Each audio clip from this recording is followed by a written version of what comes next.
Hello everyone, I guess Jen, hopefully you're having a wonderful day, and today we're here with a video about why you shouldn't FOMO into prospecting at this current point in time with a comparison of GOATs versus rookies at this current point. So, obviously, Euro's going on, Copa America's going on, a lot of people getting a lot of hype, the young guys are showing up. It's an exciting time for everyone, especially those that partake in the more modern version of collecting or gambling sometimes, whatever it may be to you. Nonetheless, I want to talk about why today it's probably best to avoid that FOMO that is potentially going on, and I'll provide some numbers as to why I think that. So, to start, hobby how you want to hobby. That is the very first thing that we will say.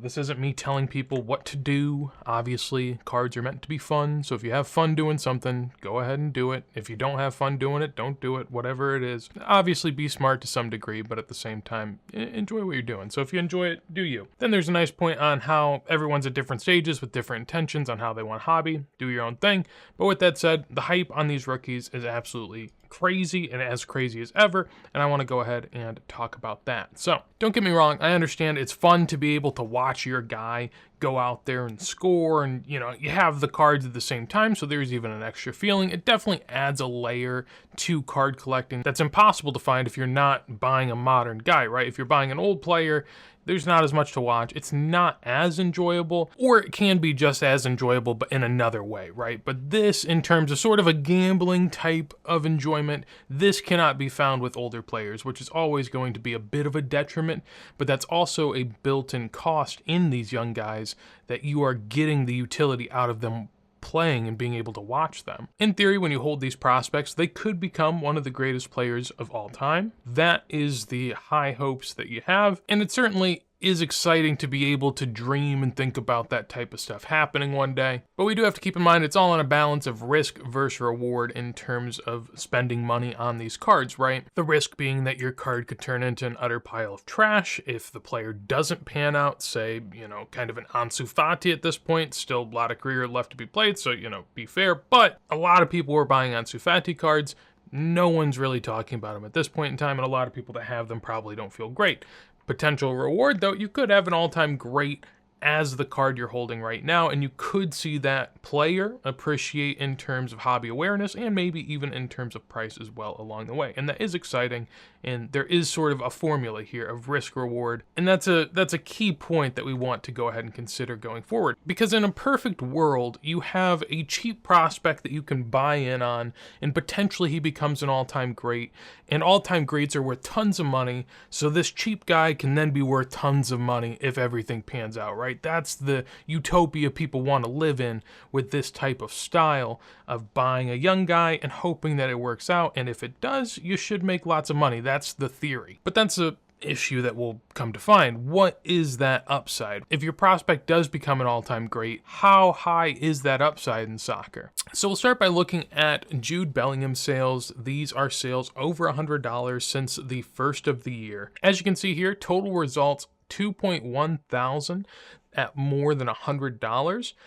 Spoiler, that's a pretty big number as we'll come to see. I will say, on the side of these younger guys, it does make sense that they have more sales in the extent that more cards are being produced nowadays. There's numbered cards, so you have limited quantity in some sense. I mean, when there's so many numbered cards, is there limited quantity? You have to ask that question, but I get it. The numbers are on the cards, so you have better confidence in what they are. They're young guys, so they're getting traded right now, and, eventually these make it into PCs, you would assume.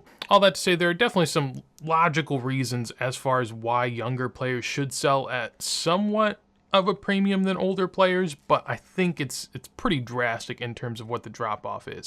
So in your head, go ahead and take a guess. What do you think Zidane has in terms of total results for $100 plus sales since the start of the year? Keep in mind, 6.5 months in, Jude has 2,100. What does Zidane have? So Zidane has 450, which is actually somewhat respectable compared to some of the other players we'll end up seeing. But 450 is nowhere close to Jude Bellingham. you know, about 20%, a little bit less, I think, in terms of, it's about right there, in terms of total amount of sales over $100. And, you know, the ones topping the list here, I guess we didn't get into numbers too much, but these topping the list are actually sort of modern day autos since he just started signing. So if he didn't have new autograph cards coming out that people were paying crazy numbers for, it wouldn't even be this high. Jude, on the other hand, if we look at his top sales, 25K, 15K, 6, I think that's 8 actually, yeah. And then Zidane, 5, 4, 3.5, and 3.2. Really, 3.2 is the highest from his playing years. So, you know, a huge drop off relative to Jude. Nonetheless, it's not really close, right? And to further hammer the point home, I went ahead and paired up as many midfielders as I could that are sort of pre-modern / modern greats to see how many players it would take to get towards the Jude Bellingham number. And turns out Zidane, Modric, Iniesta, Pirlo, Xavi, Gerrard, Lampard, and KDB together got to almost 2,100. So about the same.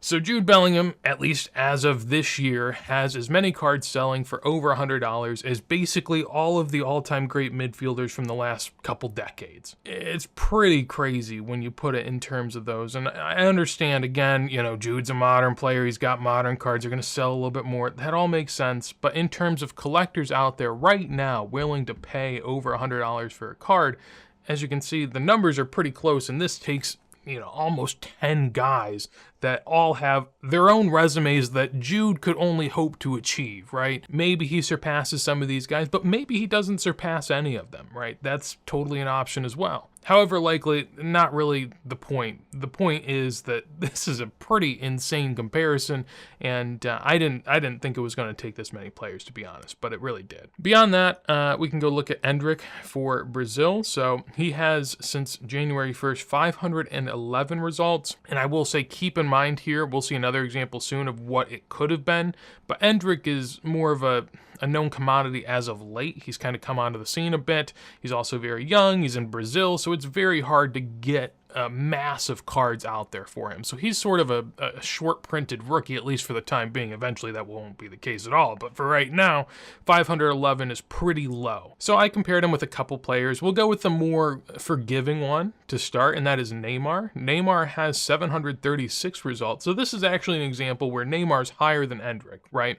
But I think if Endrick had typical rookies and if we gave it a bit more time, I don't really think it'd be close. I think Endrick would blow Neymar out of the water again. But nonetheless, Neymar is on top here by a smidge, and that's somewhat reassuring. I will also say Neymar, at least in this scenario, he has, 10 years of numbered cards in the backlog that are available to sell over the last year, while again, Endrick is sort of coming out of the scene, so all that's relatively new. Neymar has much of an advantage in terms of potential supply to sell than Endrick does at this point, and so I think that's what's playing into this number here. Nonetheless, small win for the modern crew.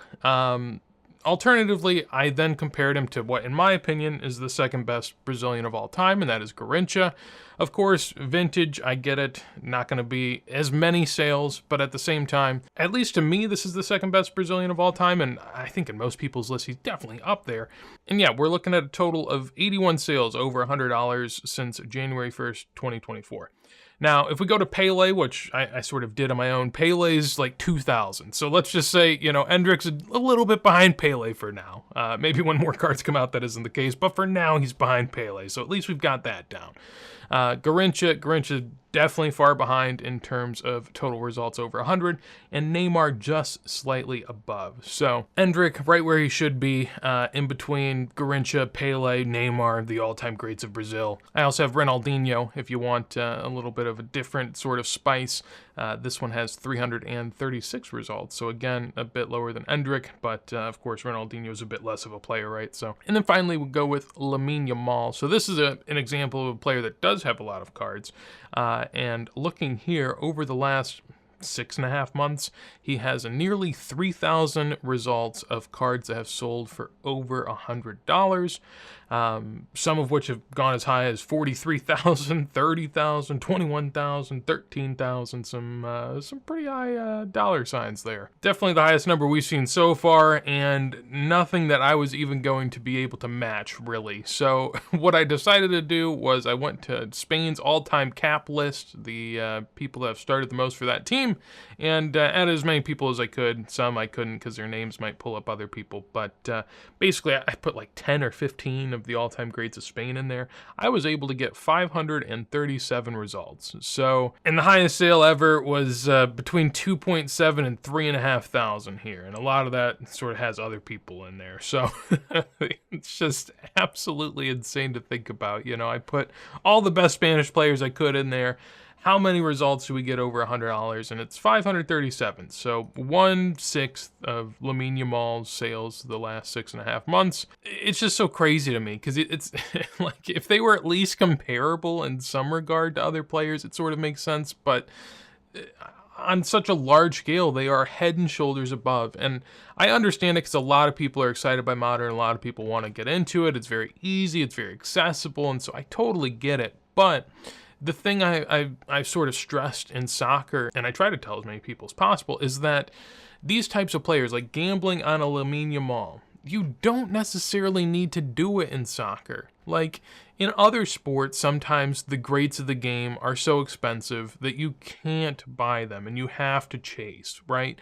But in soccer, there's so few people, as you can see, spending big money on some of the all-time greats of the game that you don't really have to chase. You could just go collect those guys. You can actually just go out there and buy some of the all-time greats of the game rather than trying to chase and buy these rookies, and eventually maybe he's a GOAT, but then even if he does become a GOAT, he has 20, 50 times as many cards as anyone else did before him.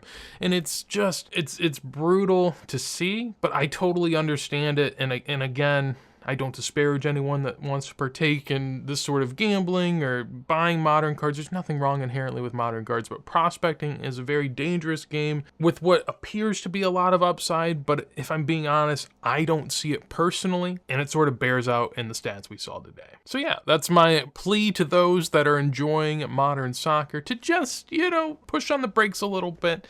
Maybe sit back, relax, watch some games, and you don't have to go out there and buy a card just because you're watching a game, right? If you really start to like a player as years go on, eventually you can PC them, you can figure out what cards you want, buy their best cards, have a grand old time. I'm not saying you can't buy modern guys. You don't have to be the first, right? You don't have to be the first. So hopefully you got some out of this. If you did, make sure to leave a like. Would love to hear your thoughts down below in a comment. If you want to see more videos like this as soon as they go live, make sure to subscribe. And with that said, hopefully you have a wonderful day, and peace.